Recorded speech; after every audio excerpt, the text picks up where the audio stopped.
ప్రీతి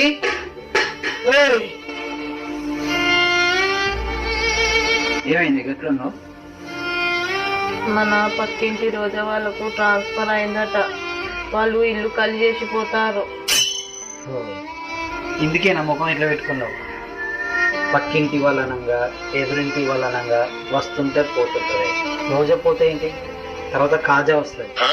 దాని గురించి ఎక్కువ టెన్షన్ పడకు సరేనా? పని చేసుకో పిచ్చిగానా. నాకు బాగా ఆకలి అవుతుంది. వాష్రూమ్కి వెళ్ళి హ్యాండ్ వాష్ చేసుకుని వస్తా. అన్నం పెట్టు సరేనా?